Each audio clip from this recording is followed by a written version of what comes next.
Well. Here we are again. I have to say, most of my panel has joined in the last 5 seconds, which is... Hi, guys. Thanks for coming in. Well, we've got some people in the chat already. Yes, Jackpack, I suppose, is what we're going with. Fine. I will give in.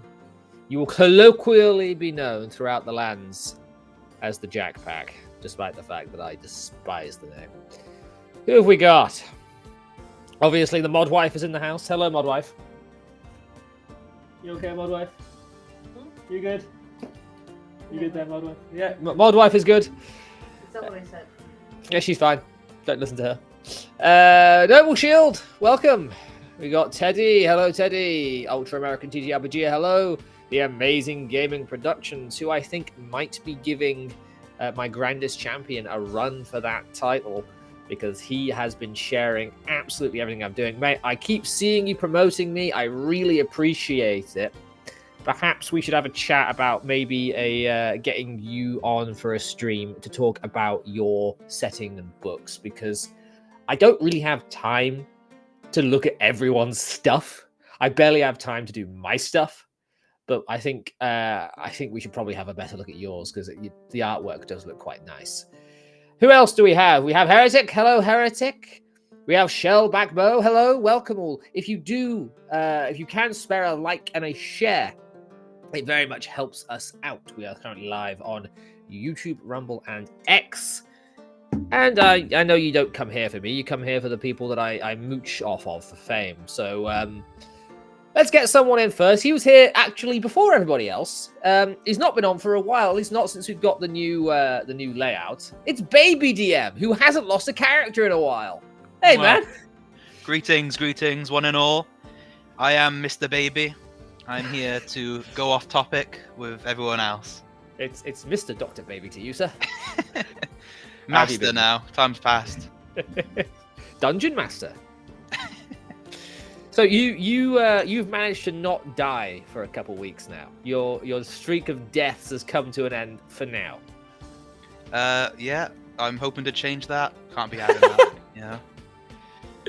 Man, you are just masochistic. All right, you know what? I think I am. Okay, not the stream for it, buddy. Not the stream for it. Nice, the Drama Goblins. Welcome. Let's who next? Who next? I've got a few people to speak to. You know, let's go in order of beard, because you've got the neck beard going on there, Kai. Let's bring in the goatee, the soul patch. My second chair for a while, although he's been slacking of late. It is the one, the only, GPA. Nanu. Who Nanu us again. How you been, man? I'm very well. Thank you for having me. And prepared for second chair. You switched to Restream. You need to put my chair in. I don't see it. I'll be honest, I don't know how to do it.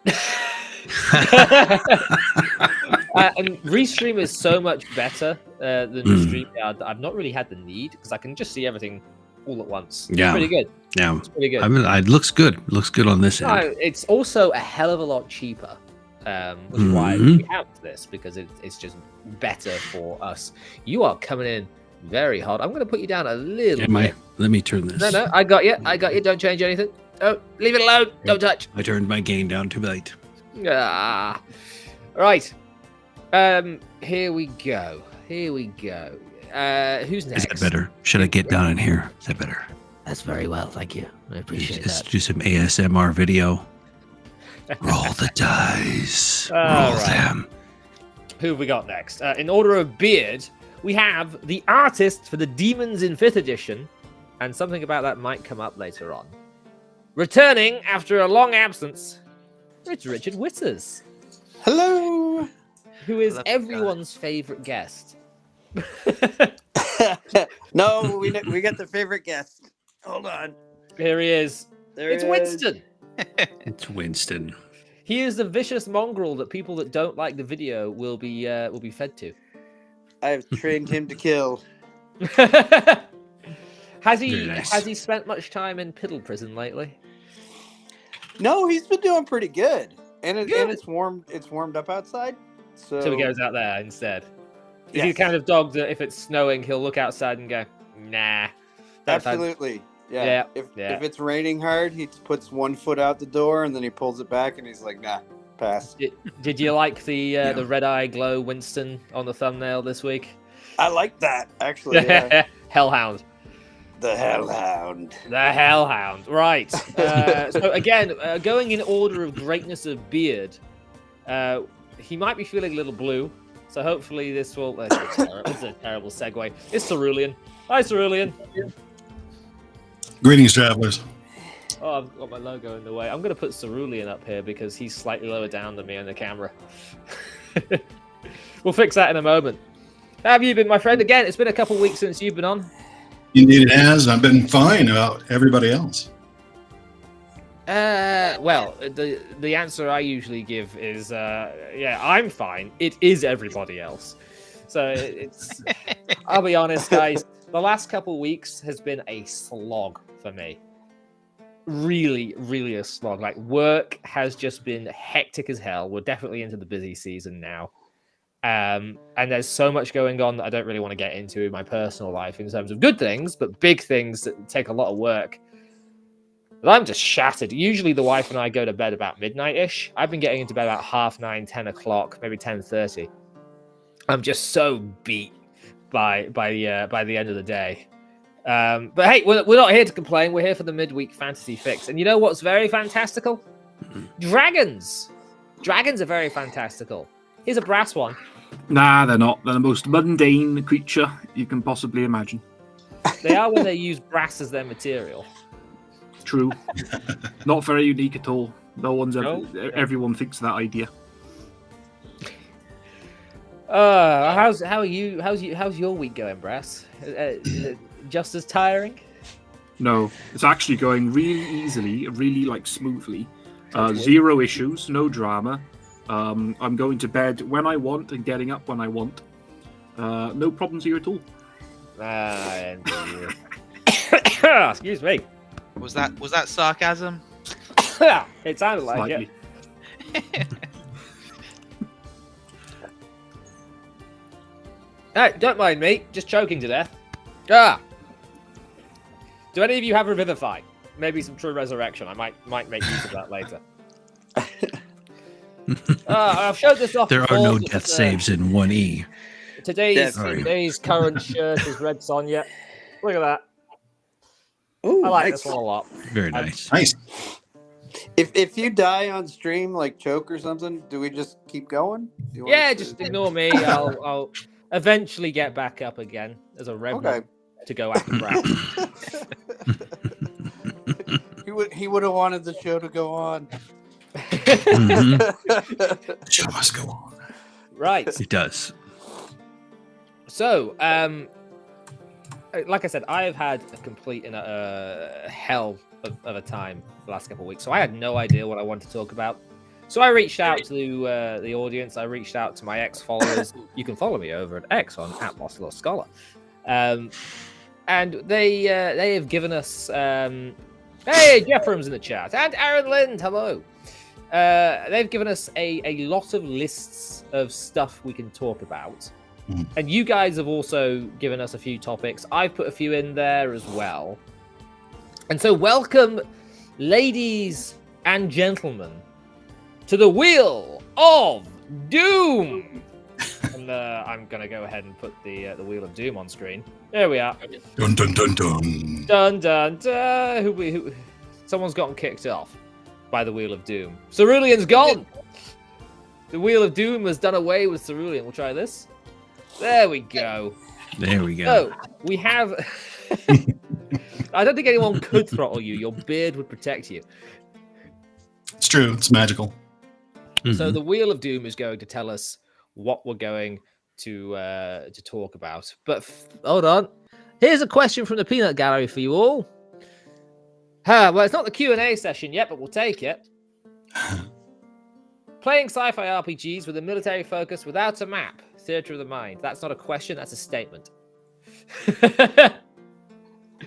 I assume it means Yeah. yes. I mean, I don't see why not. I mean, I like maps, but Are you looking for the Siskel and Ebert or the review? I just saw a question and it was a statement. I pulled it up. Our questioner. Someone cast in Biggin. It's so tiny on the screen. Look. How about this? In Biggin? Oh, now Brass is dead. Oh, Brass. Probably just well. Oh no, I'm dead. Oh, we can do this. Hold on, I put myself. Yes.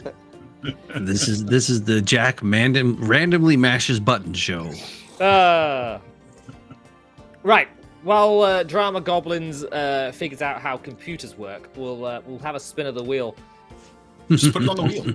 We're gonna spin the wheel. Wheel of Doom. What are we talking about?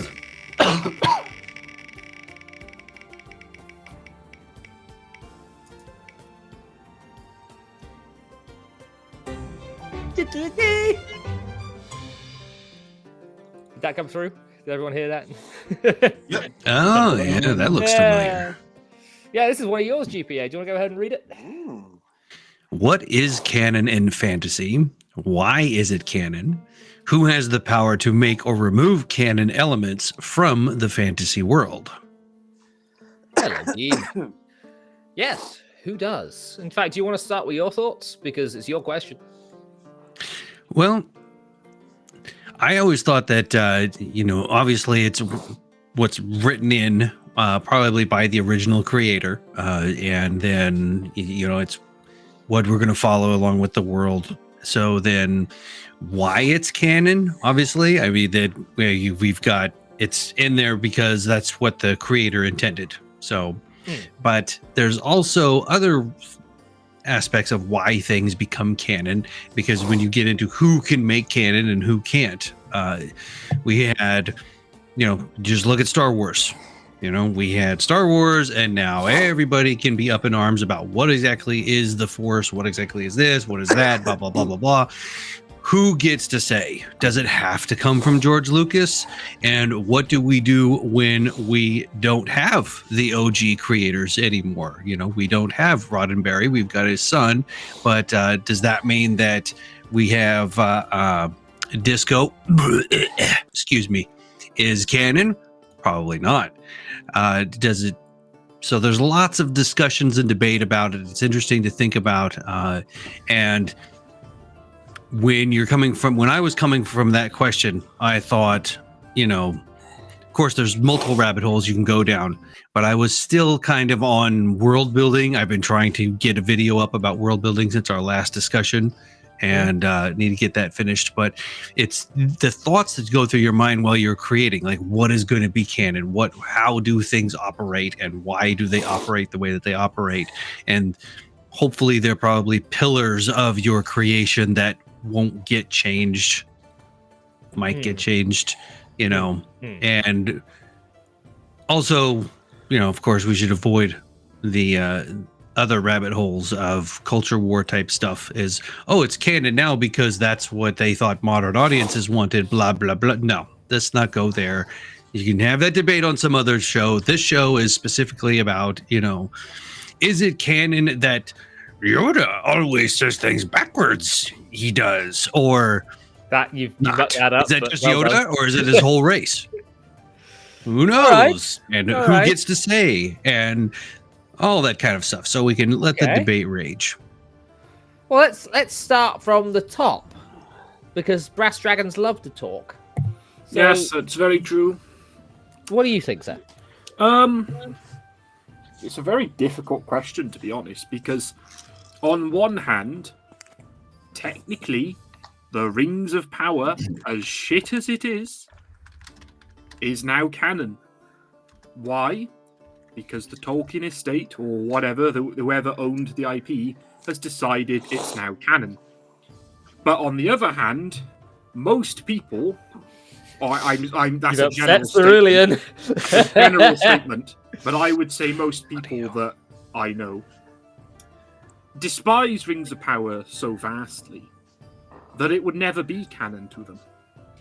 So I guess, in one hand, you could say that technically the canon belongs to the owner of the franchise, On the other hand, it also belongs to the fans, and that can clash. And, as a third option, public domain. Lovecraft, I'm pretty sure, is public domain. That's a fantasy. And Lovecraft is one of those things that, in one hand, everything is canon because it's public domain. If all of us here were to write our own Lovecraftian story right now in the Lovecraft universe, that's technically canon. But at the same time, none of it's canon because no one's there to arbit it. No one knows exactly, it's like SCP or whatever. Anyone can make their own SCP. That doesn't necessarily mean it's an official SCP. So, if anyone knows what that is, of course. It's very SCP is very young internet terminology. Young, mate. SCP, we're old now for the internet. Like, you got these boomers over here, and you got us. SCPs. Yeah. Well, speaking of Max, what does Max think of the question? I think canon is mainly the author. And the second the author's out of the picture and corporate is starting to do their own story of it, I don't class that as canon. Even though it technically is, and they're continuing the story, I see it as separate from the original that the author made. And with what Brass Dragon said earlier about the fans, the issue is, what are they going to take away that they think is canon? Because there's interpretation of what, with a lot of things like writing and books. Sometimes you can read it differently than author intended, or something along those lines, and the fan's going to go, that's different canon from what someone's saying, All right, Max, what happens if the author does something you don't like? Well, the author's, I don't care. Fair enough. Yeah, steel man that one. Nah, that's not an answer. I mean, you just gotta bite your teeth, Bite your teeth. Yeah. Speaking is difficult. He's young, he hasn't yet learned terminology. I like how he makes spelling mistakes in his speech. I do it all the time. I like your answer. I think it's a good answer. A strong answer. Not necessarily I agree with it, but it's a bite your teeth answer. It's a bite your teeth answer. Let's bring in old greybeard number 1, Mr. Witters. Yes. So defining canon is really tricky.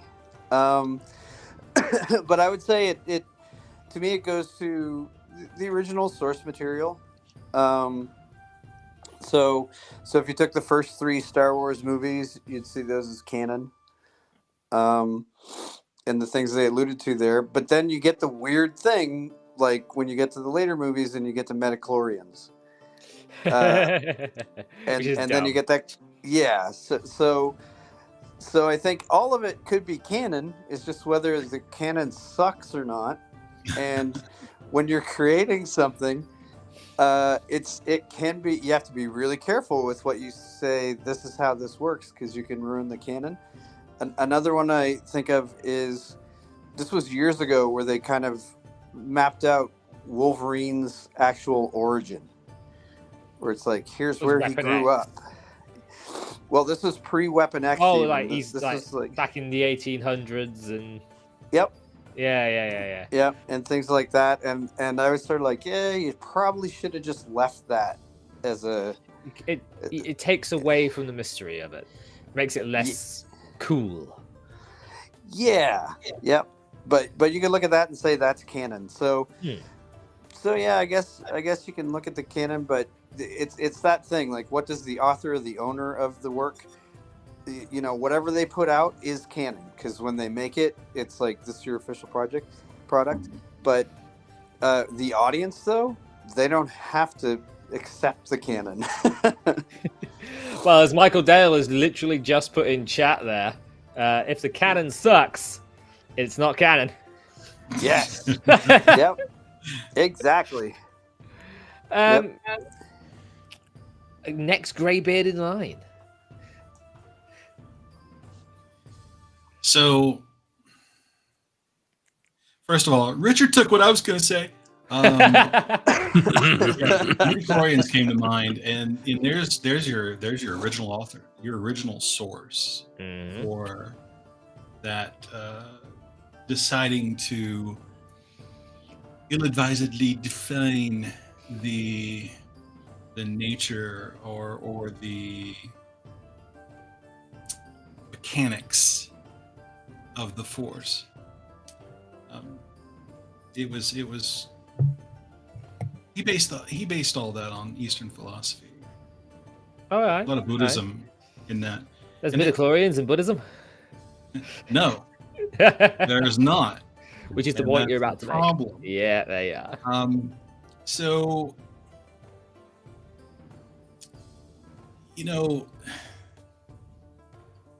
it's interesting, this question, because there is a zeitgeist involved. There is a whatever is in your moment of time that is in the society's conscious, and we accept some things, certainly things that most people like,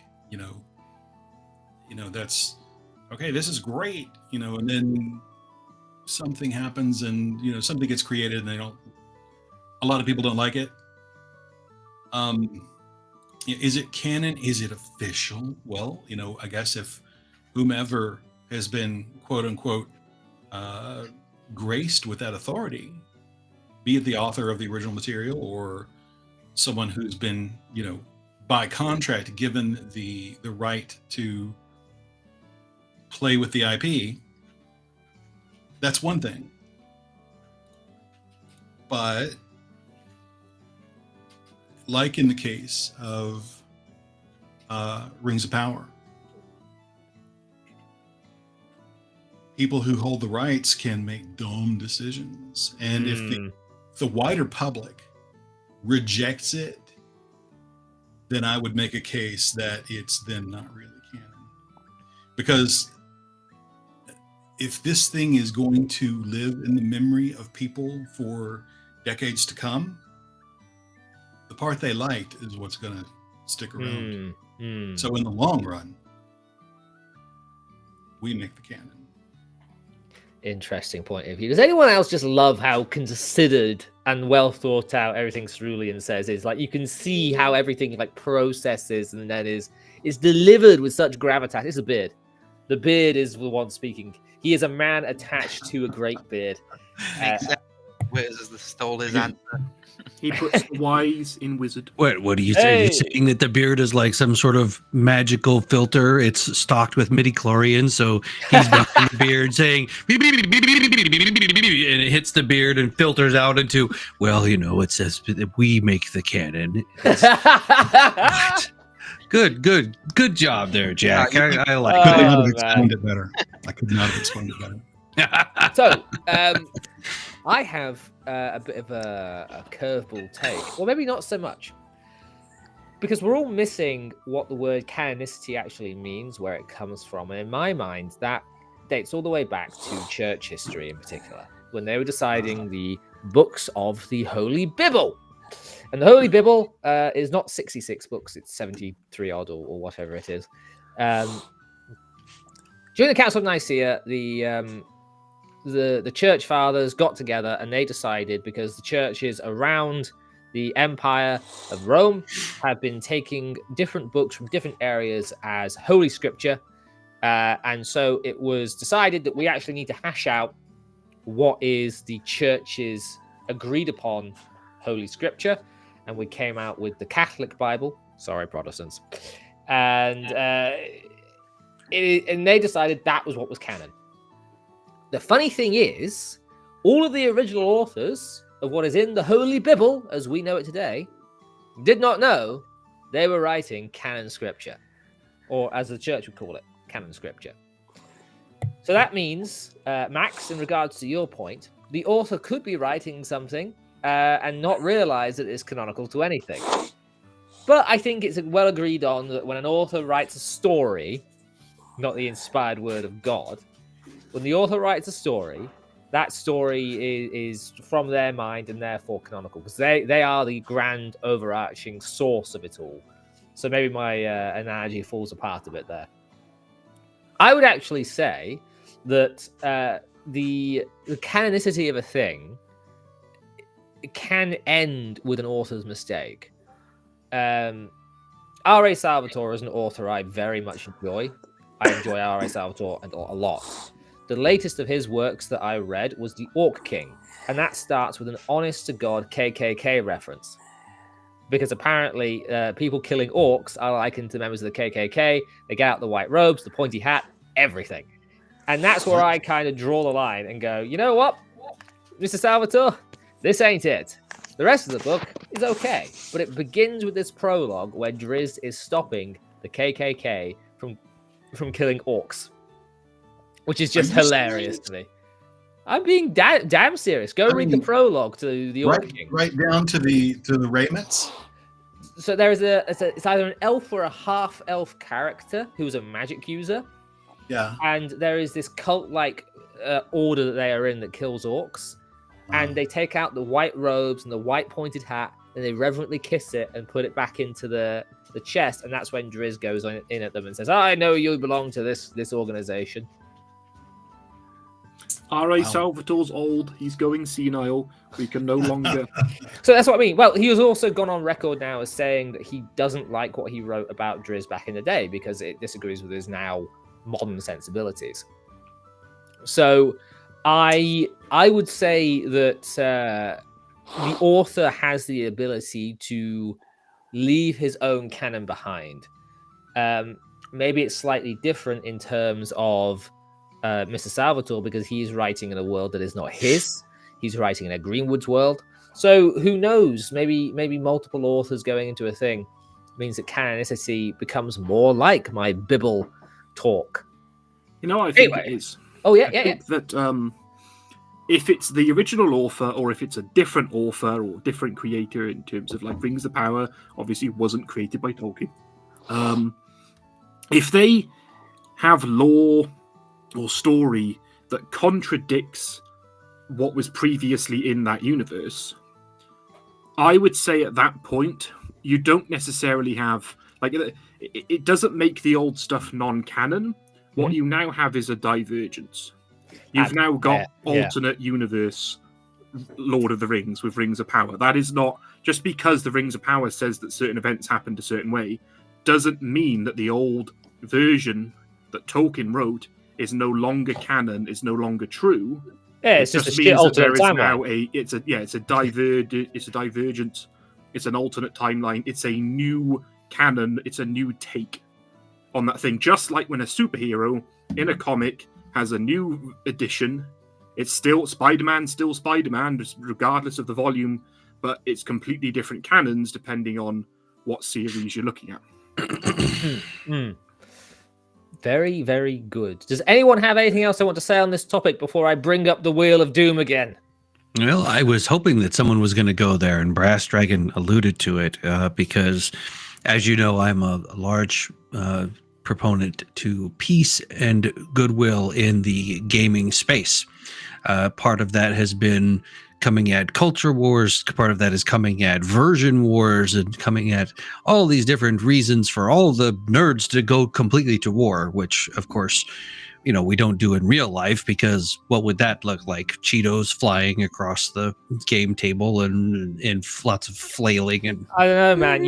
You, me, and Brass Dragon all have steel swords. We all have steel swords. Nerd fight is sad. It's sad. Hold on, Graf. You and I and Brass all have steel swords. We've all done reenactment. I think our fighting might be a little bit heavy metal for some. That's not nerd fight. I mean, that's a different level of nerd fight. You know, that's when you're going on. When you walk, you can. Nerd fighting in that is when you walk out there and you go like, dude, your gorget is from the 14th century. Your gauntlets are from the 16th century. Your cuirass is, where the hell are you, man? I mean, that's a nerd fight when you're fighting in armor. Raph, let me tell you a story before you continue. I once, as a teenager, early teens, a friend of mine and I, we often went live action role playing. You guys all know what that is. It's the really nerd stuff where people go into a woodland for a weekend. The system we played was very low magic, very high melee scrap. Very basic rule system. You get hit, you go down. That's that. We had, in a forest, I think gone past midnight, full moon, clear sky, freezing cold. In I think it was down in Wales, South Wales. There was a gorge, right? About 12... Oh, I know that gorge. Yeah, I go there all the time. Oh yeah, of course. 12 to 15 drop, the 15-foot drop either side of like a 6-foot wide gorge, bridge across this gorge, and we were there, one side versus another, fighting over a fake gem. I was in the front rank. At least 1 or 2 people, as the sides clashed, went over the edge, fell in, got injured. And everyone was like, "You're all right." And they went, "Yeah." And we just carried on bashing the hell out of each other. Do not for a second think nerds will not get into character and just Hulk rage at each other. Yeah, that's true. Anyway. That's true. Table flipping is a thing, but part of what the only thing I really wanted to bring up, and part of it because I do want to help us diffuse the crap that goes on online, is that if we define canon and we define where canon lives and where it came from and all of the other stuff, but we define where it comes from. That's where Brass was going, and we say orcs are evil monsters. That's it. That's canon.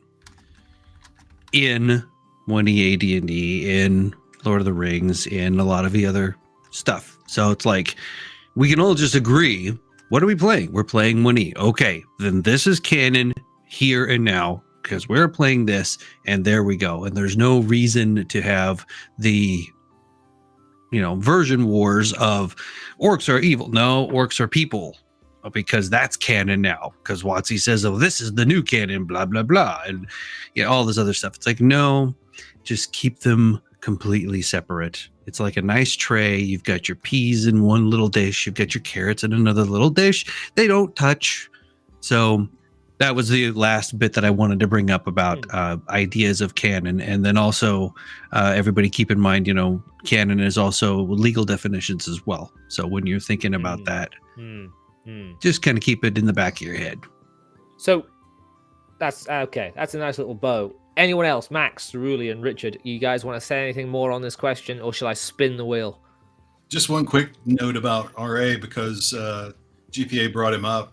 I listened to an interview with him about a year ago, 2 years ago. I don't remember when, but it was interesting in that he's written so many of those books now that he goes into the groups and he's trying to write something. And he says, "What did I write on?"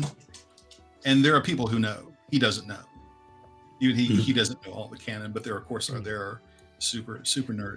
I find that happens an awful lot. Because there are actors like in Star Trek that will act out all of these scenes, and then a nerd will go, "Why in this scene in this episode, like 16 years ago, what was this meaning?" Have you ever kissed a girl? Have you? At any rate, that was all. Yeah. I was entertained by that. All right. Oh, I can tell you this. Bob Salvatore has 2 Japanese chins, like Winston, and that's canon. I'd love to talk to him. Yep. I would love to pick his brains on the on where he's thinking with Driz now, because I love Driz. I think he's great. I'd really, really love to just have a chat with the bloke. I think I'd be a little bit critical on 1 or 2 things, but I think like his Wolfgar arc, when Wolfgar is sort of alone after coming back, brilliant storytelling. But no, I would really, really love to have a chat with him, because I think that he is R.A. Salvatore is a precious gem. And as much as I think his later stuff has gone off the rails, anyone that would say to me that he is not a true fantasy author, just go, leave the room. The man's written so much. Anyway, enough of this. It is time that we spin the wheel of doom. The Wheel of Doom! The wheel of doom! Where we go? Wheel of Doom. Here we are. Right. So we'll hide that choice now. Here we go. Contemplate this on the Wheel of Doom. The Wheel of Doom. It was a Conan reference. What will it be? Ooh. I want to buy a vowel. Oh wait, sorry, different game show. Discussion about various skill systems, what they add to the game, and what you thought they would add to the game, but they didn't. This was someone on Twitter. I can't remember who. I should probably have attached usernames to these. I apologize. Skill systems. What do people think about skill systems and what they add? I'll go the other way this time. We'll start with Cerulean. Sure. So it's easy enough to see which way the original questioner lies, considering the way they formed that question.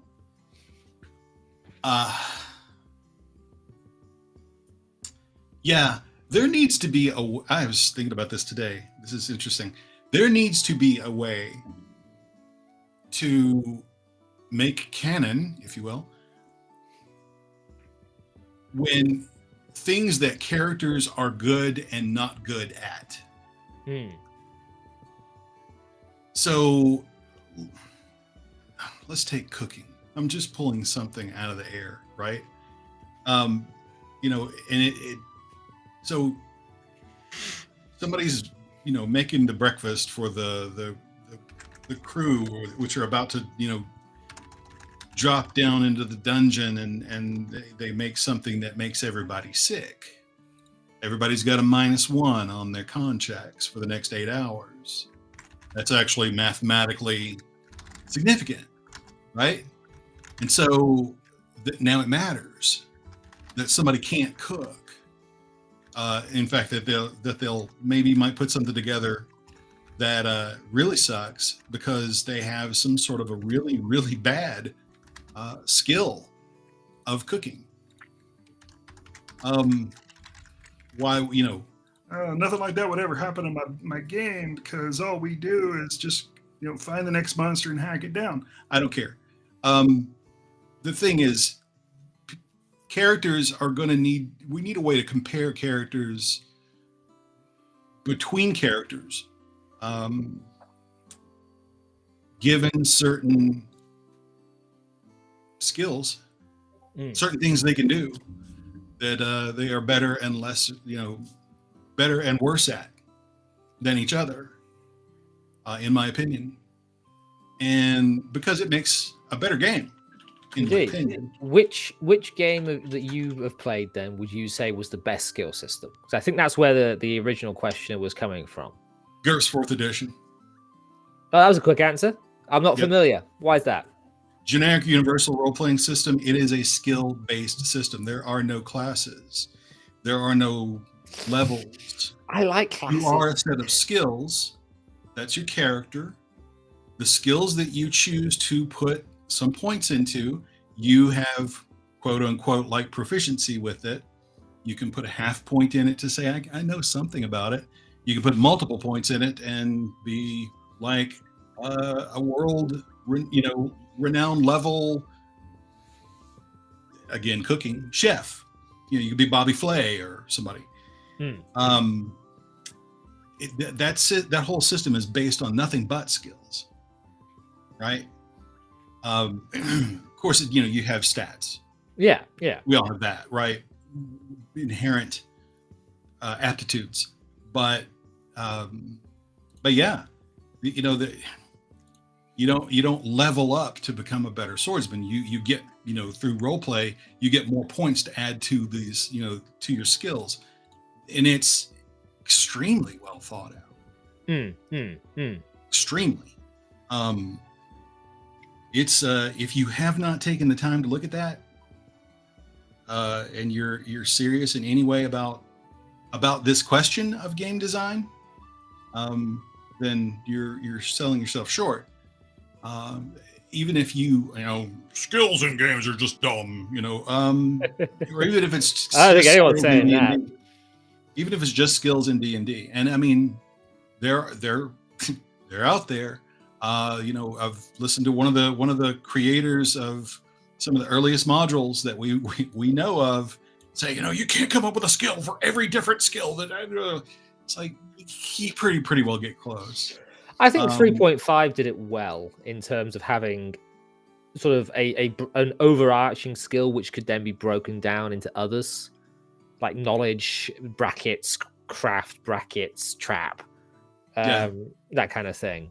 Trees. Trees. No, trees. Yeah, I know what you mean. Not leafy trees, but trees on the paper with pen. Mm-hmm. Paper comes from trees. Anyway, I'm a fan. Mr. Witters. Yes. I had to. So there's been a bunch over the years. I have to say one of the ones that intrigued me, and I haven't really played the game, but I think it was from Barbarians of Lemuria. And I think what they kind of had was basically you have these sort of professions, like you might be a blacksmith or this or that. So you kind of get an advantage on rolls, skill type rolls related to that. So I always thought that kind of stuff was pretty interesting. I've run games before too, where you basically you have a skill, like you basically, you're going to pick pockets or something. You're using your dex, right? But if you roll a nat 20 on those, you actually get a +1 to doing it next time. And as long as you encourage players not to spam it to just get a +1, that to me is kind of interesting because it's sort of an earned in-game skill system as you go. So that's kind of fun. But yeah, I don't know. It's really hard to say. I usually think 3.5 is probably the most granular it ever got. Fourth narrowed it down. The fourth was a completely Fifth different brought beast. it out. Completely different beast. Yeah, I didn't yeah. mind fourth. I liked the idea of skill challenges. Those were cool. I just think they were executed strangely. Well, yep. I think it's what you want them for in the game. Like say 4th edition, I think a lot of the skills were very focused on these are the most in-game useful skills. There's a video there. Whereas if you took the 2nd edition, they just had stuff in there like basket weaving, and you're like, well, that's fun too, right? But it's a different use. Well, there's a lot more right? downtime in 2nd than there was in 4th. Yeah. Well, let's see what the architect of graph paper has to say. Well, I played lots of different systems that you can use, for secondary skills, and you could have some skills that will affect adventuring directly, whether or not you'd understand some writing on the wall or something. So your skill in lore or skill in reading, that sort of thing. And then there's secondary skills or tertiary skills that, like cooking, may or may not affect you. And does it actually affect mechanics? Does it actually affect what's going on in the game? So it's interesting to have that sort of a division of saying, and also having skills that don't fit the class. I love having skills that don't fit the class. I say, oh, well, my fighter, I picked up loot. It's like, well, why? Why in the hell would he be good at playing a loot? He's a freaking fighter. That's stupid. You're wasting your points. Blah, blah, blah, blah. Well, I think a little bit more holistically with my characters. I like to role play. I like to think, well, he's just sitting around and chilling out and resting while some wounds heal. And so he picked up a loot one day and decided to start plicking away at it and see how good he could get. Another thing that I like about skills and skill systems and something to consider from a design perspective as well, in a way, is what skills do we automate? Do you automate any skills? And, which ones? And specifically, let's say in Dungeons and Dragons, or any other fantasy medieval role-playing game. Adventure you know, Engine, perhaps? Well, Adventure Engine's going to be a little bit different, and we are definitely toying around with a couple of different types of skill systems, and some of them are from other games platforms that I'm not going to mention here. But I am looking forward to making sure that all of you are invited into the Discord as we very quickly approach online testing. But I will Adventure gladly Engine stay up late is for going that. to have a very robust skill system, and I'm a big fan of skills that do affect gameplay, such as Cerulean was talking about. Someone who's good at cooking, someone who's good at, let's say that they're a tailor and they're going to be mending the armor afterwards. So you have a few points in blacksmithing, but part of that is also how much of that do you automate and how much of it do you not? Like, you would imagine that they're adept at setting up a camp, at starting a fire, at putting together some simple little traps to alert the encampment, some sticks dangling from strings or something in the woods, some brush that you could use for cover, or to make it so that you'll hear if someone approaches, that sort of thing. There's lots of little things that you might think that they just already know, like that's just common knowledge. I mean, like today's common knowledge, we have a lot of people can drive, they understand driving, they can get in a car, they know how it starts, they know forward, reverse, blah blah blah blah blah. These are all just automated natural abilities. And so one of them was animal handling. I remember we would debate on that quite a bit. They would say, well, why do we need to have animal handling? I mean, wouldn't almost everybody know how to handle an animal, or at least get by? They may not be able to drive the semi truck, they might not know how to handle a war horse properly in a combat situation, but they can ride a pony. Get on a horse. They know how to, they know their basics enough to be able to handle an animal and not take negatives. So some skills don't need to be there because they're commonplace to the setting. Exactly. It's like, fair. Okay, what do you got? I mean, I imagine that my fighter has some basic blacksmithing, carries a basic blacksmith kit, knows how to pop a rivet in, knows how to mend up some chainmail a little bit. A lot of tribal societies, even today, will know everything rather than just specialized subjects like we in our modern societies do. Right. No, I get that. That's good. We're gonna, a little bit, and these are the things that we automate. How granular do you get? You set a watch. Okay, you set a watch for your camp, but do you say who cooked what? Who gathered the ingredients? Who dug the latrine? Because if you roll a negative on digging the latrine, and that latrine is upwind from camp and not deep enough, I'm gonna have some words for you. I'm gonna be taking my shovel to teach you what's up with that digging. As I'm serious, I like to make fun of it, but that you bring up the idea of skills for camping. We're gonna go to Brass next, because Brass's campaign does incorporate a lot of this in his survival situation. But I'm also You got one more thing? One more thing? No, the last thing I was just going to say is that I like consequences, and I like people have to think about what they're going to do. That you don't just get to, I get 100 points in this, 100 points in this. I can just do everything. It's like, no, you get to spend not about that. Certain points, and then you suck at anything else. All right, Brass. Max is probably thinking, thank God, because don't think he had an answer ready. I got one now. To be fair, neither did I. To be honest, like I'm a 5e baby. I don't really have anything to compare the 5e system and the 5e skills to. I haven't played the other editions, so I don't know how other edition skills work. But on the topic of camping, and that's why Jack brought me in. Current campaign I'm running, winter themed. Or at least right now it actually isn't. They're in a swamp, but outside of the swamp it's winter themed. And I came up with rules and things for camping. You got to set up your camp. The clothes that you have can affect how good you are at surviving the night. The spells that the wizard can use, like setting up a campfire if they got fire spells, makes it a lot easier. Or if they can mold earth, they can dig out trenches and things and cover and shelter for the camp.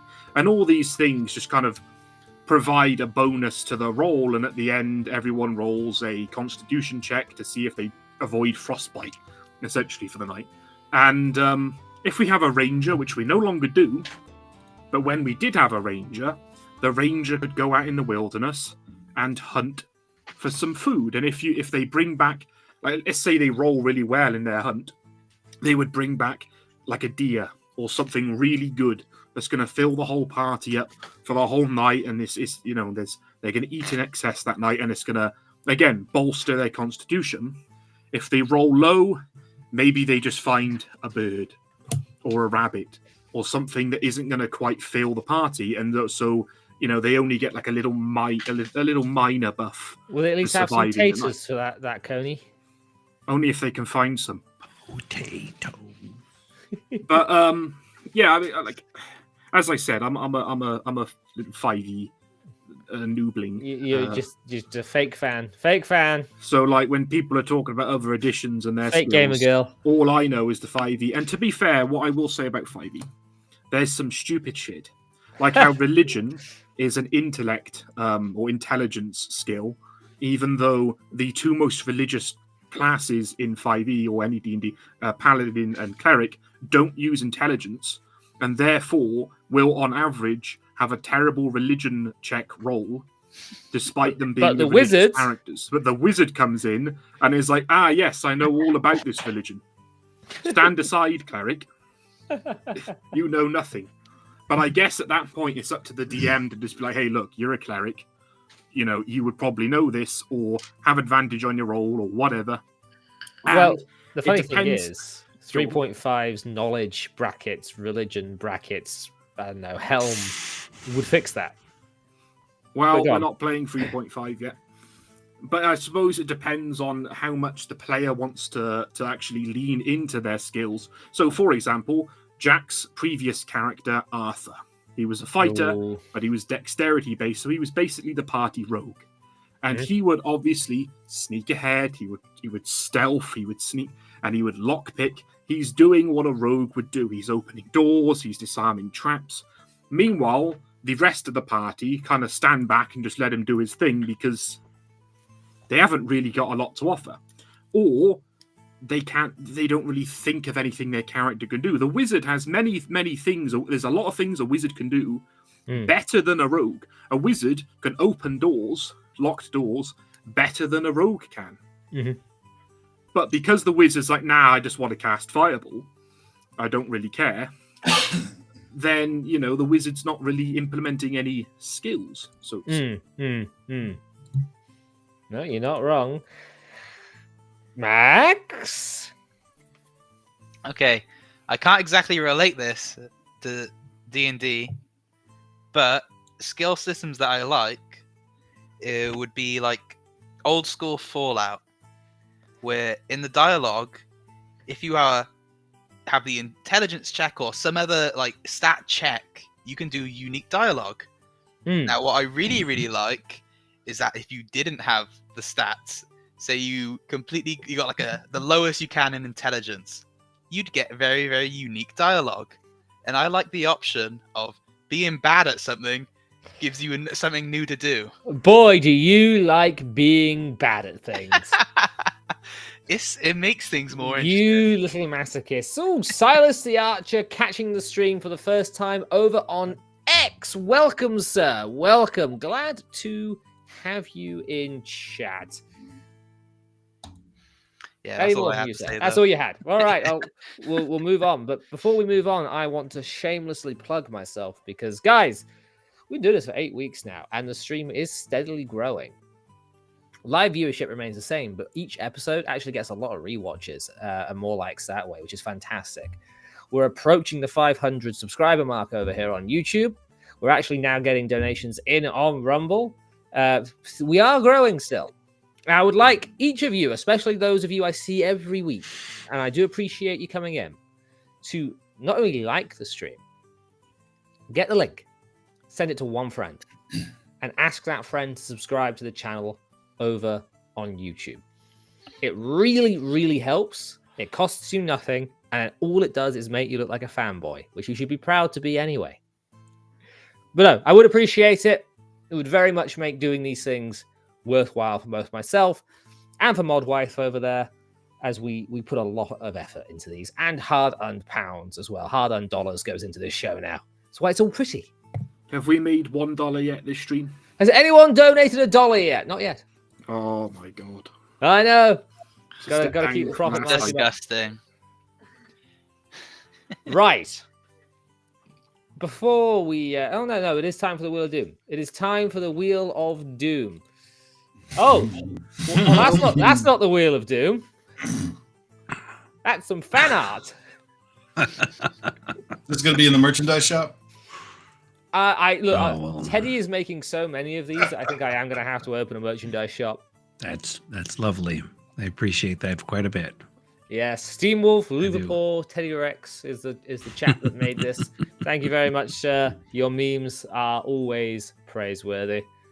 Yes, thank you. Bloody hell! If it isn't Shan. Put we at were least just 1 talking point in the about you, train Shan. game. Well, earlier on, myself and the wife. Shan, if you guys go to the channel or my X profile or Rumble, is the artist that has done my banner for me. She did that is the Reprobates, and she is the halfling cleric in that group. It would be really embarrassing if this was a different Shan name. No, I know who that is. I hope. But yes, no, I appreciate any and all shares because it really does help. Anyway, on to the actual Wheel of Doom. That's not the Wheel of Doom. That's not it. That's it. So I we'll hope hide it lands disguise. on Paladins. Yes, I figured you want to talk about Paladins, but to be honest, that could be a whole stream by itself. Here we go! The Wheel of Doom! Doom! Doom? Ooh! Ooh!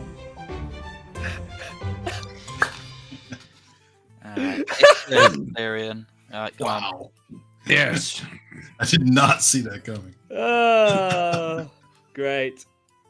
Great. Well, chat. You have been summoned to answer a question, chat. Who is the sexiest panel member? And now we're going to have to wait for that stream to catch up. So, guys, this is a bit of a sausage festival, I know, but... Everyone just needs to do a sexy pose while we wait. Except Except for me, of course. no, I'm already doing one. You show us how it's done. I am, look. I'm a brass dragon. That's me. Yep, Teddy, right. I'm sorry, it's a little bit delayed. Right. So, Teddy says Brass Dragon. Oh, thanks, Daddy. You're the sexiest chat member. I do agree. Shan says it's a tough choice.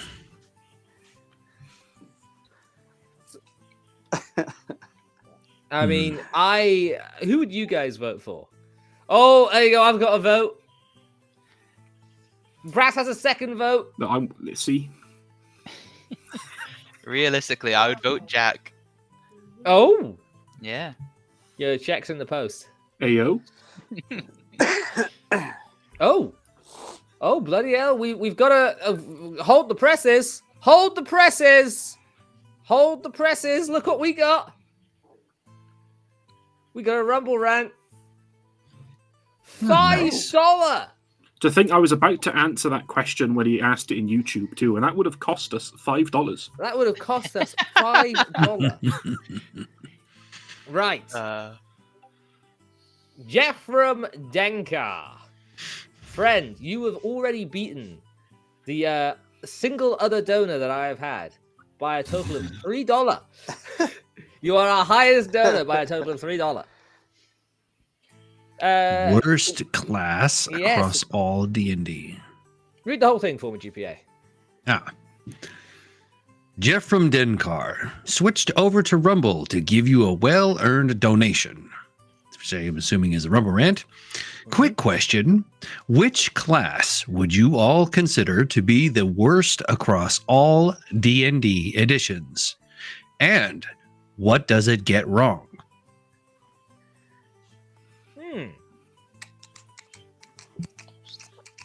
We'll do single one-word answer. I'll start. Ranger. Cerulean. Bard. Bard. Mr. Witters. Yeah. First edition Bard. Bard. GPA. Mhm. Sorcerer. Sorcerer. Good contender, actually. I can see where you're coming from. Max. I'd say fighter. Fuck you. Get That out. was 3 words. Brass. Ranger, I guess. Yeah? Okay. So we've got 2 for Bard, 2 for Ranger, They're all bad. 1 for Fighter for some reason, and 1 for Sorcerer. And the wife in chat brings up a very good... I was going to say contender. that one too, but I don't know if Artifice is in all editions. So that's why I didn't say it. Uh-oh. Brass. Look at Violent Souls. Everything says. Listen, when we get to the Paladin Wheel of Doom, I'll show you why you're wrong. Not wrong.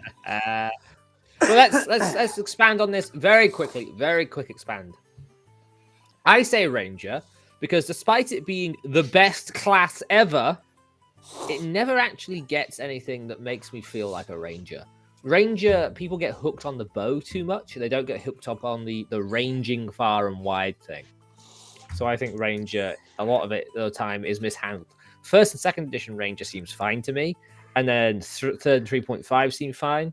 And then they just went off the rails. I don't really know why they decided to stop making Ranger so rangery and just make it into an archer. I don't understand. Yeah. Cerulean, your choice was Bard. Why? Very quickly.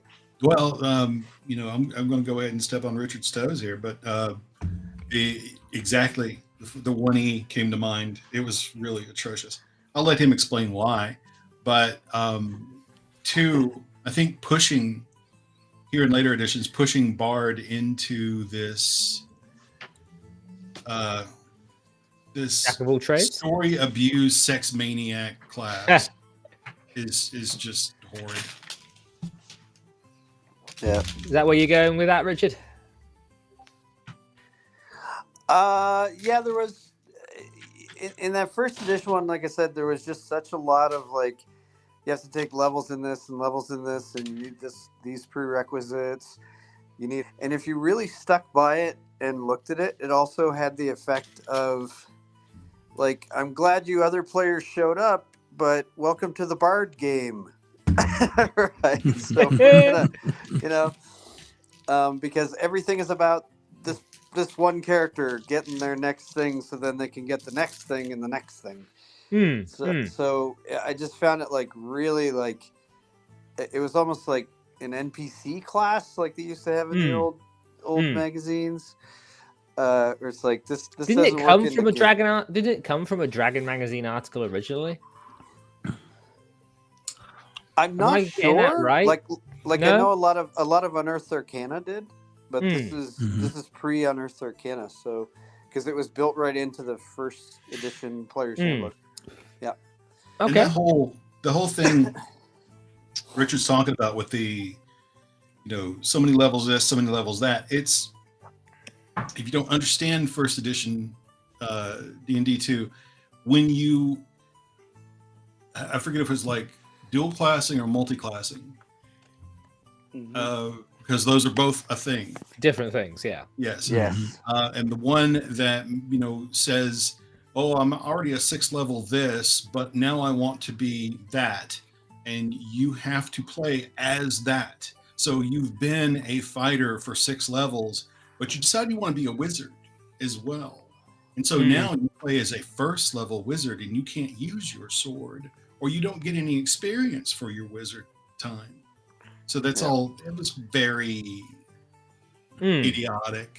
We'll move on to the next one. But firstly, I want to give a shout out to Curly Milk Snout, the bard from my Bravo Company campaign. Good God, that was a trip. Tabaxi bard, and just absolutely mental character. The energy, just the idea of that character brought to the table was insane. We do actually have another Rumble rant to get to. Good God, I will get to that in a moment. Thank you very much. YouTubing. GPA, you said sorcerer. Give me a really quick, really quick rundown of why. Well, coming from old school, I don't like the blending of what I call genres. When you've got, we were wizards. We had to read the book. We had to do the studies. We had to know what was going on. That is the way that it was. And then you just have X-Men show up and I can just magic. I can just magic. I can just decide to magic whenever I feel like magic, and it just comes naturally, and I fart my magic. That's X-Men. That is not Dungeons and Dragons. Pick up a book. Whatever. I'll just rant again. So that's why I don't particularly care for sorcerer. It's just you're lazy. You don't want to learn how to read. And Max, care to explain to us why your choice of fighter was wrong? Because why pick a fighter when you could have picked anything else? A fighter because is bonk. basic. Well, let's talk about your character earlier. We were talking about Arthur. You would have been stronger if you just picked rogue. No, I wouldn't. You would have. No, because you were doing all of the roguing things, but none of the fighting. But rogues can't stand up to frontline torture like Arthur could. You know what? Let me get Arthur on the screen here. I think Arthur deserves, because Arthur is this is my fighter, right? I've only just stopped playing him. He is retired from the adventuring life because it was too traumatic after killing Max's last character, which is the only reason you're trashing him. Here's Arthur. Hopefully this isn't too spicy for YouTube. Look, if Arthur was a rogue, he wouldn't have so many scars because rogues get evasion. True. Why does it look like True Blood fanfic? A better fighter. That's like True Blood fanfic. Maybe you don't know what True Blood is. You don't watch TV. No, I don't. But Brass, you said Ranger as well. Was it for similar reasons as mine? Fanfic stuff. Kind of, in a sense, yes. They don't really do a lot special. My problem, I actually genuinely think Rangers are very useful in the group to have because they're like a very consistent source of ranged damage, at least at the levels we've been playing at, so up to like level 8. But they're also so fucking boring. Like, if you're gonna roll up and and attack something twice, at least do it within 5 feet of the monster where it can fight back. Rangers just like, okay, so where's the furthest square on the map that I can stand and still be in range? 120 feet this direction? Oh, hang on, I've got a longbow. How about 600 fucking feet in that direction? I'm still hitting it. It doesn't matter. I've got my hunter's mark. This is why I think Rangers should be more melee. I mean, the bow is cool. I think they should have access to bow, but I think dual wielding should be a choice for any class, not just Ranger. And I think Rangers should be versatile, at melee and ranged. I think, but that's just me. So I think our complaint was similar. Before we continue, guys, we have another Rumble rant to get to. God. Thank you very much. These Rumble rants, you've already had $5. That's enough. This one. Jeffrem, I apologize. You've been swiftly dethroned. Shell Backbow, you have donated $10. $10 whole dollar. We have just paid off Restream for the month. You didn't need to go to work today, Jack. Yeah. Look, this pays to my streaming provider, so it's really, really appreciated. And I think you using this to plug your new system, absolutely fine. Everyone, go and follow Shell Backbow over on X, and you'll get the TTRPG rule set that they are working on. The basic ignition dice engine, isn't that it's a sponsor stream now? It's apparently so. But hey, he gave me $10 dues to say that, so it gets put up there. Much appreciated. I think Restream is now only $2 away from being paid for the last month. So thank you very much, all of you. It really, really helps. Winston wants to know what his cut is of the 10.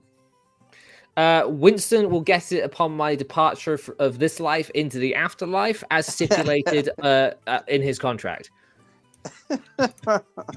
But only after that he sees me across the River Styx. Dean, have a good evening. Thank you very much for coming. Guys, I really appreciate the donations, but we are a small show at present. Those of you that have donated, you are a godsend. But if you can't donate, the best thing you can do is share the link to just one friend and tell them to subscribe. Word of mouth is how I'm going to grow and make this show even better with bigger guests, better guests. Sorry, guys. I do have some rather large people waiting in the wings to come on, and I do mean rather large. But we shall see. We shall see. Right. I do believe... Shells and Mail, he's a dude. I do believe we are now on to the next Wheel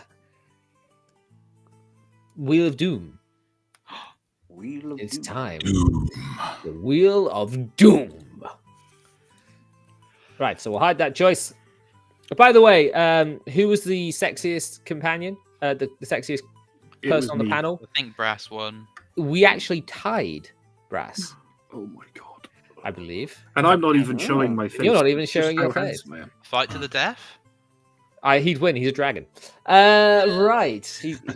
Let's go ahead and spin the wheel. Doom. Doom. Oh God, the one that I didn't want to talk about. Talk about alternatives to D&D and the ecosystems. I will around begin them. because I know absolutely no alternatives to D&D. Ah, There we are. That's my answer. Jack McCarthy, welcome to the stream, sir. Succinct.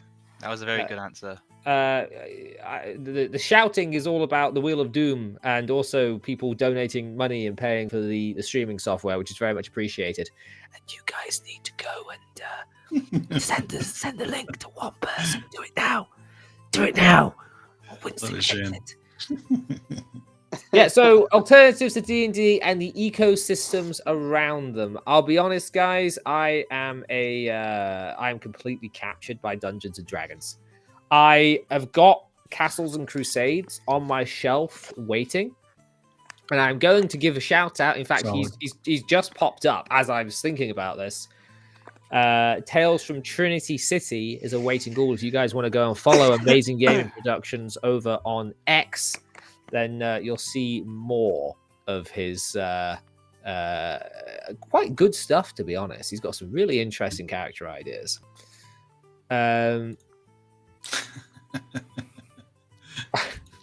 Obviously, the sexiest was Maxard Rexac the Paper Dragon. Everyone gets a participation trophy from the Bard. I'll accept. Right. Well, yes, I realised that CNC is... Oh, Theodore! Hello! I didn't see you there, sir. I did not see... Wait, did you pop up somewhere else? I don't see anything else from you. Sorry, Theodore. Responded to him. You responded. Well, thank you very much, I'm in Brass. chat. This is why you're my second chair. Although I didn't say I hello. was just seeing if Graf would react to that, see if he got jealous or not. Right. Why would I get jealous? I don't know. We're going to speed through this one. We're just going to narrow it down to a different question.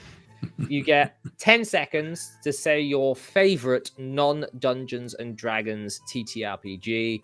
We're going to skip Brass. We're going to skip Max. Graf.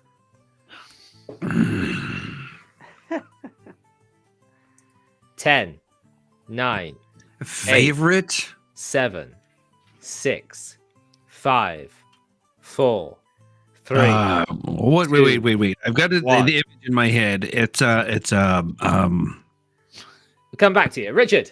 Oh yes. I Oh, can't I think of the name? Fatal, 100%. Fake. Oh, no. Ah, No. No one I will know do that that.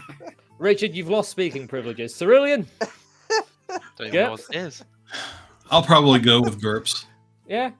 Yeah. All right. You thought about it yet, Graf? Shadowrun. Fair. I've heard good things, especially from the elf. Speaking of the elf, the Elven Maid Inn posted on Twitter today after her illness. She's alive and kicking. She just needs some recovery time. Good to So if hear. anyone was wondering where Elven Maid Inn has gone, she is managing to grow by hundreds of subscribers a day by not being online. I don't know how she does it. I wish I had that kind of growth. Right.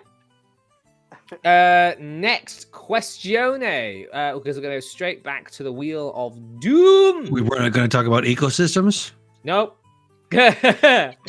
No? Would anyone else like to I had shout an Doom? answer all lined Jack, you up. made this wheel. Someone else shout Doom. One of you. Doom! Doom! Doom. Doom, doom, doom, doom, doom. That's another good reference. Yes! Off the Yes! shit Wayward Realms. Well, this is just Jack. Just make a YouTube video on this. I am going to. In fact, I've had one or two run-ins with our social media teams. Guys, the Wayward Realms is awesome looking. It's never gonna release. It looks bloody awesome. I can't wait for this game to release and be the Skyrim WoW killer. Guys, it's The right. killer of what? So Skyrim killer, World of Oh. Warcraft killer is a joke. But Okay. seriously, chat, Wayward Realms, you guys, Wayward Realms, you guys know what I'm talking about?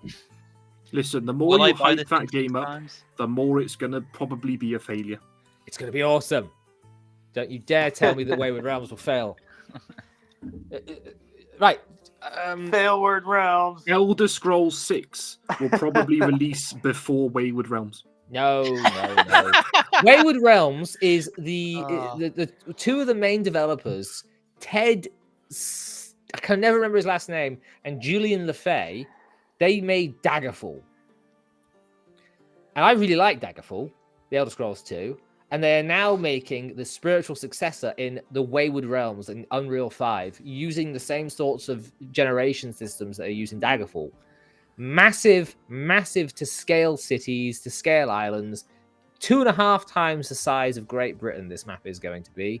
Filled very with small. really amazing content. I'm really looking forward to this game. Guys, if you have not yet, go to the Once Lost Games YouTube channel, watch the gameplay trailer, and I'm not going to play it here. Or you can go back and watch the discussion I had with the Dungeon Delver about it.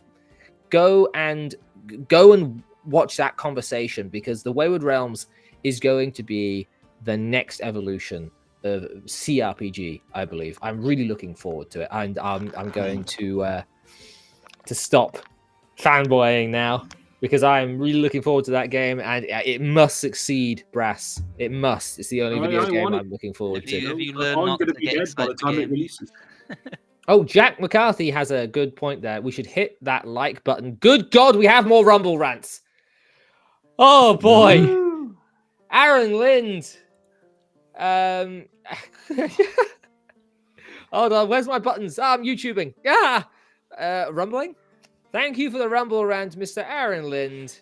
Maybe I do need you back in second, Joe. I'm going to have to figure out how to do that, GPA. Oh, that's the wrong one. No. It's this one. I'm here. For 10 more dollary dues. I was watching those come in. So now we are most definitely over paid the up. limit on paying for Restream. Guys, can't thank you enough. Really appreciate it. What fiction would you like to see more into gaming hobby? Why is it Harry Potter and is Jack's biography really fiction? Bill's paid. You know what? You gave me $10, you get one. I honestly think the best fiction comes out of the hobby. I don't think fiction does very well when it's going into the hobby, but that's just my opinion. Good answer. Like Dragonlance came out of the hobby, and I still need to start Dragons of Spring Dawning, but I'm very much enjoying that series. What about you guys? Just jump in. More dwarf I think stuff. you made a very good point. Yeah. Yeah, more dwarf That, stuff. it's all, a lot of it right now is just this corporatized, homogenized, what we get. What IP are they going to put on it? Is it Transformers? Is it Harry Potter? Is it, what flavor of the week are we getting that is just an already established IP, instead of go and digest Appendix N, go and digest a whole lot of other things, get all of that fertile soil in your mind, and then create something. And, I think the trouble is that it's all been, a lot of it's already been done. You're just making another wheel. Hopefully people will like it. So I know different Shadow coat of Park is paint. doing very well. It's there's a lot. There's Yeah. always going to be some similarities. There's always going to be some newness. There's always going to be something new and something old and put in there. So as far as what fiction you want to see in the gaming hobby, really, yeah, you could just do whatever you'd like. I think find a system you love, play 1E or 2E, and play that, and then you can make it whatever you want, just like we made it whatever we want. We were like, oh, we want to do Willow, we want to do Conan, we want to do Flash Gordon, we wanted to do whatever we wanted to do, and you just put that IP on top of the mechanics that you like. So Yeah, go for that. That's me. Okay, nice. Anyone else? If you want a good dwarf book, by the way, try the Dwarves series by German author Marcus Heitz. I quite enjoyed the first one of those. Second one, I think I only got about 3/4 of the way through. Then I lost the book. Interesting. What's the author's name again? Marcus Heitz. Heitz, I believe. Gotcha. Anyone else I want like to jump to in see on more dwarf stuff, and I More want to dwarf see evil orcs, and I want to see evil drow, and I want to see evil dragons and liches. Do you want more traditionalist fantasy? I mean, I guess. Yes. Max, any opinions on this? You don't read, but you do watch and you do play. Yes, I said dwarves, and then Chris was like, "Oh, that's my answer now." And Well, you should have spoke louder. you did just speak louder. There No, is actually a video game on Steam simply called The Dwarves, and it is based on the first Dwarves novel by Marcus Heitz. But it sucks. I don't know that. You don't know that. You haven't played it. I've seen clips. Nah, whatever. Mr. Witters?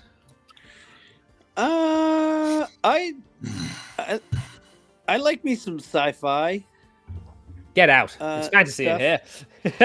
but yeah. Well, that's my fantasy is science fiction. Loopholes.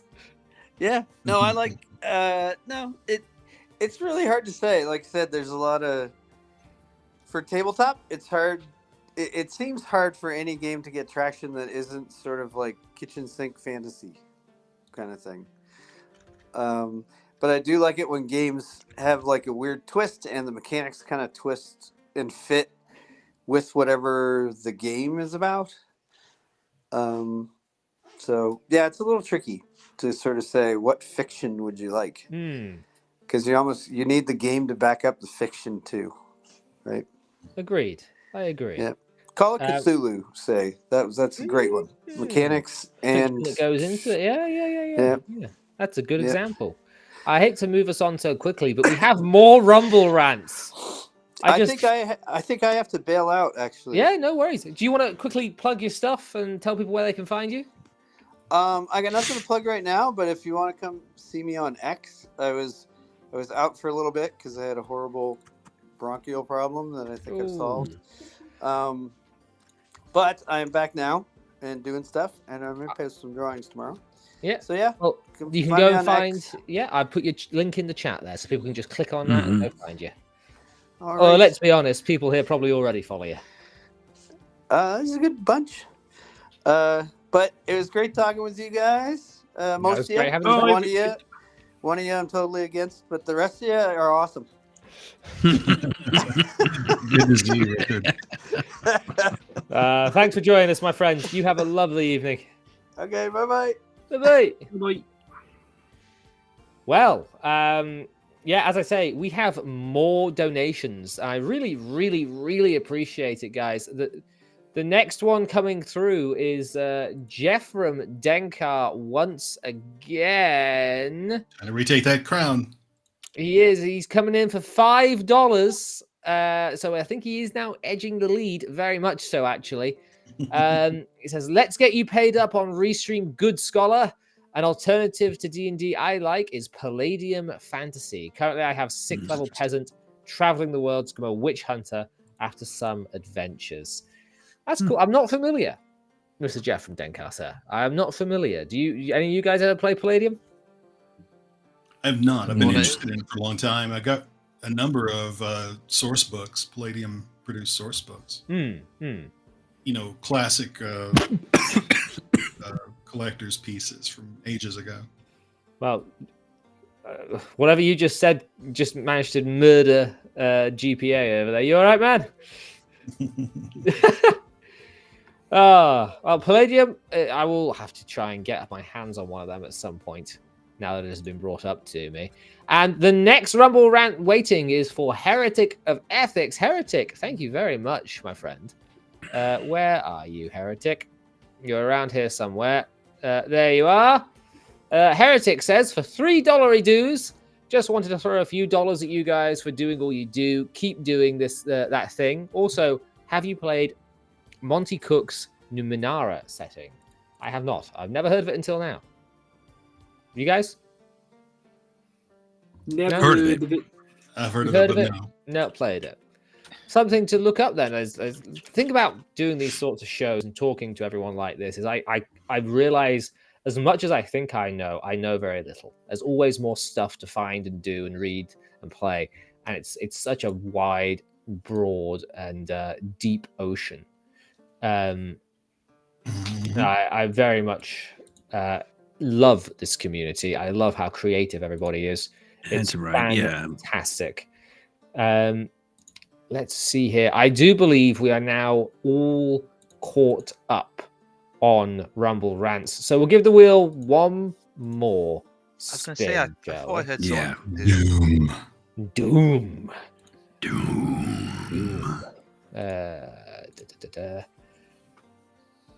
Any bets on where we're going to land?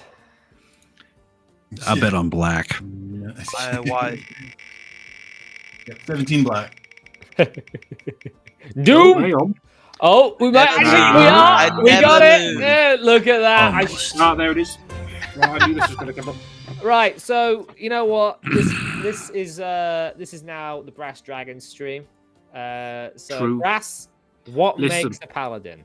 One of my first ever tweets was about paladins. I always play paladin. Every time I think, ooh, new campaign starting, what do I play? All I'm thinking of, what race of paladin am I going to play? Because they are objectively the best class. They're a fighter, but they're stronger than a fighter. They have the power of God and anime on their side. And they glow. Stick me in, bro. And look, I really like undead as monsters. Now, what do you do with monsters in games? You slay You them, slay the monsters. or you romance them. Now, what is the best class at slaying undead? Paladins. And they do it so heroically, like Tyrion with Wrath of the Lich King, even though he got frozen on the spot and did absolutely nothing for the whole fight. But the way he broke out of that ice and shattered Frostmourne was very inspiring. 13-year-old me loved it. Brilliant. But what a paladin is supposed to be, look, I always say, in fiction, you very often have the evil sorcerer in his tower, or the witch in the woods, or the dark knight that's terrorizing the land. And these things, the peasants are all scared of, the guardsmen are all scared of, they can't do anything against it. It's like we need a hero to rise up and stop this thing. Now, normally, the hero is an underdog. Some farmer that's picked up a sword, and they go out there and through courage and bravery, they get the skills necessary to overcome evil. Classic storytelling right there. But the one thing that's common in all those stories is that evil is stronger than good, right? Which is, it kind of has to be like that because of the fact that if evil was weaker than good, there wouldn't be a threat. But every now and then, you talked about simulating a fantasy world. Was it last week? I think, was that what we were talking about last week? I'm pretty sure it was. In something like D&D, or any living, breathing world, there should be forces of good that are as terrifying to the forces of evil as that dark wizard in his tower is to the peasants that he rules over. There should be a force of good where your average cultist, your average undead, if they could even feel fear, your average orc, your average whatever, goes, oh God, I'm not going to mess with that. That's way beyond my pay grade. I'm out of here. That to me is what a paladin is. It's literally there's no reason logically that a paladin should be weaker than something like a warlock, because a paladin gets its powers from God or whatever gods you have in your setting. A warlock might get their powers from, a demon that's, given them some dark powers in exchange for their soul or something, very powerful. But at the end of the day, what's more powerful? A demon or Lathander? Like a god. A paladin should be able to walk into a room full of evil cultists and their evil ritual with their dark magic, and in the same way that in a movie, let's say the arch villain shows up and it's their introduction, and you've got a bunch of good guards in a room, and the king's on his throne, and the Dark Knight walks in like Arthas at the end of. I keep referencing him, but he's a good example. He walks in, and the king and his guards are powerless to stop this guy. Well, imagine that, but the other way around. You got a bunch of cultists. Oh, we're going to summon a lich. Ooh, and then in comes a paladin. He kicks the door off his hinges. Walks in, big glowing hammer, and is like, right, God does not like what you're doing in here, and nor do I. It's time to die. And then there's a bloodbath. Now, some people would say the paladins need to be humble and virtuous, and I do agree. They should represent whatever their god is about, realistically. If your god is a good god, it's a caring god, it's a compassionate god, then the paladin should have those virtues. If it's a god of war, then not necessarily. But when I imagine a paladin, if any of you have seen the Astartes series on YouTube about the Space Marines, and just how ruthlessly efficient they are at dispatching their enemies, I imagine that as a paladin when it comes to like evil minions. Like undead are coming at it and they're trying to stop it, and this paladin is just a force of good that they cannot contend with, and it just ruthlessly annihilates all evil until eventually maybe it comes up against a lich or a dragon, and now it's got its work cut out for it. But that's how I imagine a paladin. It's just, I guess narrowing it down, it's. Let me share you some artwork. A Superman knight. That has actually just been brought up in chat. Here we are. Probably the most inspiring artwork out of first edition, I would think. A paladin in hell. Yep. Which I find fantastic. Now, Diablo 4 was a terrible game, but it's cinematic. Right? If any of you have seen the cinematic, it's very good. I recommend you watch it. There's a scene where, I don't remember the angel's name, but he flies forward into a horde of demons, and as he's landing, the ground cracks beneath him, and the demons just sort of they cower away from his light. None of them are stepping forward to fight him because they know he's far beyond them, and they're just they are afraid of him. That's basically that. Paladins make the things that go bump in the night afraid. Yeah. If there's a monster under their bed, they just reach under there, they grab the thing by the throat, they pull it out, and then they beat the shit out of it. So just Doom Guy. Yeah, pretty much. Yeah, actually, Doom Doom Guy is Guy's a perfect example. Doom Guy is a perfect example of a paladin. Right, Brad, you've had your 5 seconds. True. You guys, what makes a paladin?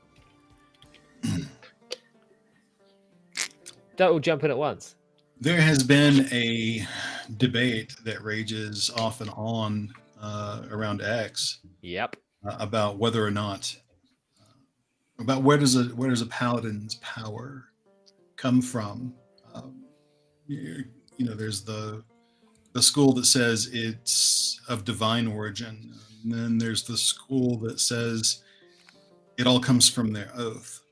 And which is dumb.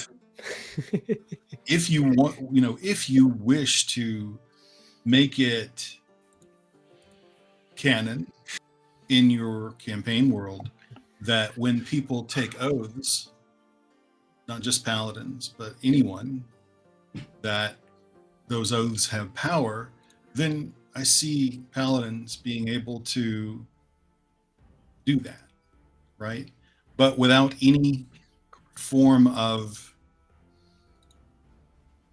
I guess, support in the rest of the fantasy campaign's fabric for oaths having power beyond what, just what we would think of in the here and now, then yes, I agree with Jack. It's dumb. I will always, however, and maybe that can function if you write it into the campaign world about what oaths are and define it and decide what anybody can do with them, how they can be bound by them to get effects, but because of the nature of their magics, I'm always going to think that they're divine. It's divine magics that they get access to. It only stands to reason that it is divine power that they're doing. Agreed. We'll go to Max next. Max, anything you want to say about paladins?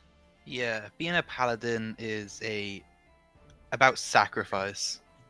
I'd say the second you take on the path of being a paladin, your life is going to take a certain direction of constant strife, of dealing with these horrid, almost otherworldly creatures, and you almost don't have a free will. You are going to fight these things, for that is what you do. You are a paladin. You don't just let this stand. You have to. And of course, this was your first ever character class. Yeah, and then you get your fighter pretending to be a rogue, and he just stabs you in the chest. You still salty about that? No, that was brilliant. I used my good sword on you, damn it. Graf, bury me. Have you got a sort of a 5-second bow to put on this for us?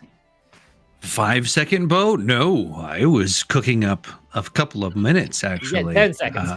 Yeah, nah. I think that the paladin being at one of the focal points of the discussions between how games operate and where things come from within game, what is canon, what is not canon, why it's canon, why it's not canon, is a fantastic way to discuss shifting from where the game's origins were, where the game's origins now, what the current creators of the game, being D&D, have decided is what their current modern audience wants, and how Paladin has become somewhat, I think, completely diluted into it loses all of its originality and all of its ability to truly be the pinnacle of a holy warrior, and that is what they are. They are warriors. They are holy warriors. They are there to carry out their wishes of their deity on the prime material plane. That's what they're there to do, and it usually involves quite a bit of violence, which reminded me of the saying, the thing that stops evil men is good men that are better at violence than they are. And that really is what it is about. It is about you are the evil, whatever you're doing, but if the paladins show up, they drop down out of that Black Hawk, you're done. And you're going to be done. And so you're really hoping that that's not going to happen. Looks like you're getting someone. We got ourselves like a bot. If you guys want to put a few messages in chat of just hello or something to get that off, that'd be great. Yeah, it looks like that's a Rumble thing. I don't have that up. I only have YouTube up. Sadly. Yes, well, isn't that lovely? You've already attracted some horrible hater. How about that? Wow, someone hates Jack enough All right, to guys, that was me. Wreck his stream. Stop eating the beans. What are you doing? Have some dwarven ale to wash out those beans. Sorry, guys. That means chat has to go bye-bye for now. I do apologize. We had Someone it's funny is- because we have. I've got a feeling that those are similar sorts of. There's another one. Yep. Someone doesn't like you. Amazing. Or someone It's doesn't like the one of us. It's the exact same sort of attack that happens Mhm. over on the other show that I help run, No Cognito. Oh yes, maybe you've got haters that are coming at you from. Maybe some of them are coming over here, but Yeah, like some people want to flip out about Clownfish TV, and then they want to come at whatever. And it's like, dude, yeah, You need a paladin. it's a show. Just chill. we need a paladin. Yeah. Yes, we do need a paladin, and I really like. I've had several different debates. Like, is Punisher a paladin? Think about that. And things like that is where does it come from? And of course, taking away the divine, he's not obviously getting powers from God, or you could think it that way, but it's that idea of I am eliminating the evil and eliminating it no matter what, with complete and utter brutality and complete and utter decisiveness. That's what's going on. And so when you want to dilute it and make it they said an oath one day, therefore they are paladins, like, yeah, where's the juice coming from? We're good now. Really, where's the juice coming from? and it goes back to, of course, why I don't like sorcerers, because where's the juice coming from? Are you actually learning how to tap into something that's already around you, or are you just grabbing your syringe full of midichlorians and going, oh yeah, now I'm awesome. What's going on? Where's all this stuff coming from? What's canon, what's not? But from Death Note to Warlock. I think that a paladin, regardless of whether or not you want to mix and match your genres or mix and match your versions, or have homebrew where you crack it open to more races, or whatever it is that you're doing. For me, a paladin has to come from a divine source. They have to be absolutely elite, unwavering, completely and utterly that they do not yield. And the other thing that I love to do, because I love playing paladin, is lawful good does not mean lawful nice. So when my paladin comes in and tosses the bar stool over and sits down and slams his fist down and goes, bring me the whiskey, oh, I thought you were a paladin. Yeah, I'm a paladin. And I just got done, and Tier's happy because everything is dead. Bring me the damn whiskey. It's very much like what Brass Dragon was saying, a very Astartes sort of space marine thing of just, I am not a nice person. I am simply God's soldier. Yeah, quite possibly. Right. Well, guys, we are going to wrap it up around about here. So why don't we start first with Brass? Brass, why don't you tell people who you are, and I will get your link and put it in chat. I am the Brass Dragon 1, because I am the one and only Brass Dragon on Twitter, X, whatever. I think X is the dumbest name ever, but let's move on from that. I haven't tweeted this week, actually. Normally I tweet a random, massive, oversized dragon stat block. I still need to do the next one. The last one I did was the Black Dragon, Ebricelian the Black Death. I'm slowly going through every single dragon and how to make them more menacing, as well as some other random things. But mostly been working this week, so I haven't done a lot actually. No, I get that. I would need to do stuff myself, but it's just work. Max, I've put your link in chat already. You can tell people where to find you if you like, but you don't really do anything there. You can find me at the Jack the Lost Law Scholar. Sometimes I show up there and create new words, like biting your teeth, or I'm very creative, but that's about it. GPA, I've put your link in chat. You go ahead. Thank you. You can find me at on Twitter, X. You can find me in Facebook, which I very rarely I repost what I'm doing here. YouTube, I got to get more going on there. But those are where you can find me. Tactical Fantasy Games, that's the company. Adventure Engine, that's the game. Keep taking a look. Clownfish TV, it's coming. It's on the way. I'm really looking forward to it. Very much. It takes a while. It takes a while. Maybe we should do a show sometime about design, the dark side of designing.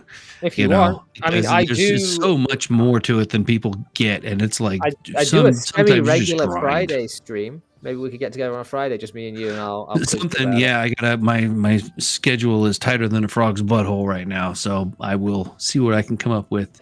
And yeah, that's from out in the country, y'all. I'm a country paladin. Ding ding ding ding ding ding ding.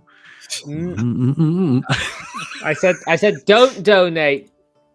Yeah, I finished my We've got drink. another Rumble rant from Aaron Lind for one more spin on the wheel, but we'll let Cerulean speak first, and then we'll do one more spin.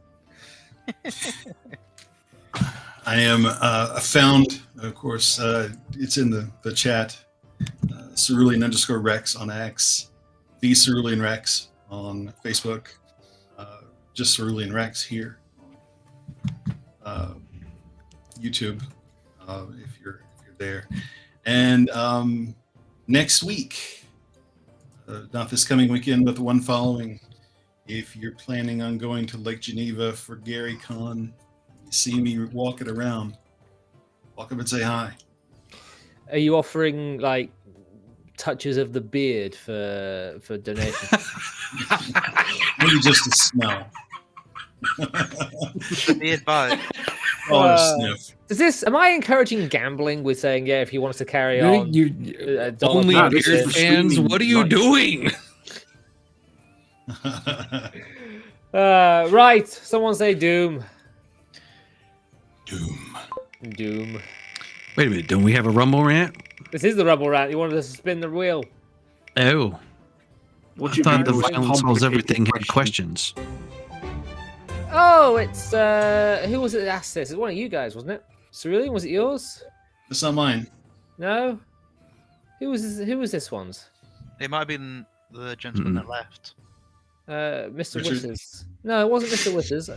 Well, it wasn't Not mine. I'll take credit for it if no one wants to. I'll say it's mine. Yep. Yeah, give it to well done, Max. Max. Well done. You can read out them. Oh, I don't know about that.